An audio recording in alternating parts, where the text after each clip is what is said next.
Let's listen.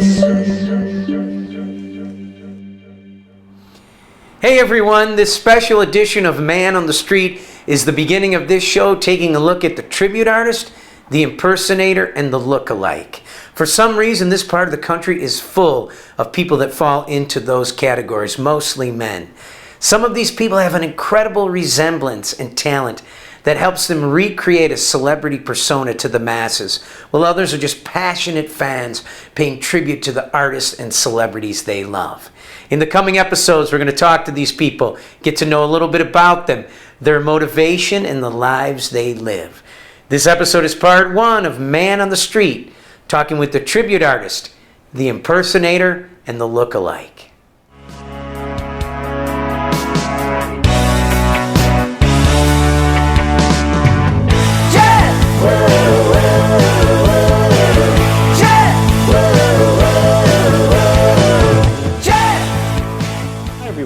My name is Tony Burlingame, and I'm a left-handed, natural, American-born Paul McCartney tribute artist. And it's been a long journey to get there. So just a little bit about myself. I was born in Columbus, Ohio in 1965. So you can imagine the 70s and late 60s music that I heard. And I had some older brothers, so that helped a lot too, going through their record collection. A lot of the kids in the neighborhood would get guitars for Christmas. I got a scientific set with a microscope and a chemistry set or something. So there was a kid up the street that wanted to trade. So I traded my science set. I traded my science career for music. He gave me his JCPenney electric guitar. So I never looked back after that. I had an older brother who played guitar very well. He was 2.5 years older than me, and I learned a lot from him. In fact, he would tune my guitar before he would take off for the weekend because he knew I couldn't tune a guitar. I was like in the 5th grade or something. But I didn't know that tuning the key is what would change the pitch. So I drew a picture of the way the keys looked on the headstock because aside from playing guitar, I'm also an amateur cartoonist and artist, like a lot of people are. My dad was a singing drummer in the 1950s, so he had a great collection of doo-wop and 50s music that we grew up on listening to. And I listened to a lot of other stuff too. He would play us the Four Seasons and Jim Neighbors and things like that. Johnny Mathis, things that weren't rock and roll, but all those influences stay in the back of your head. I did some acting. I went to Fort Hays Career Center for my high school. Instead of a standard high school, our cities let us audition for a vocational center.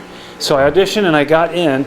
I didn't play music there though, since I wasn't trained. I went with radio and television. So I've done my share of radio spots and things like that. Basically, it was just a great way to coast through school and not have to take regular classes. And it gave me a lot of experience on radio equipment and mixer boards and things like that. So very grateful for my time at the vocational center. That's Fort Hays, if they're watching. So me and my older brother John had heavy metal bands. As you can see, I still kept the hair from the haired bands back in the day, and we played together from like 1985 until about 1992. Then after the grunge scene kind of came in and replaced most of the hair bands, I found myself actually in a psychedelic original band called Lollipop Factory. Look Lollipop Factory up if you want. It's almost like Queen meets the Beatles with great production, incredible musicianship, where I was in a band called the British Invasion. Now they're not a cover band, they're a tribute act. And as a tribute act, I learned all the 60s music, the Zombies, the Animals, the Kinks, the Rolling Stones, and the Who. I'm still in that band after 22 years. Artie Saraf, who is the Paul in 1964, he saw me on YouTube. I think I was playing Got to Get You Into My Life. Somebody recorded that and put it up on YouTube. He said, man, you're pretty close. You sing good, you look good, but there's just a couple of tweaks, you could be Paul. But he kind of showed me the ropes. We went over the wardrobe. He showed me where to get your wig at Wilshire, how to do the facial makeup, a couple mannerisms, and some things. Anyway, for my money, the Fab Four from LA is probably the world's best Beatles tribute band. Still are. A lot of imitators. But some of their friends and fill-ins heard about me, and I was used by them and filled in for some of their members in Hard Day's Night, British Mania, Beatlemaniacs. So we have what you have today, which is the band. And sometimes we will play with live horns when the venue is large enough to accommodate all that. We've been going for about 5.5 years now, going strong.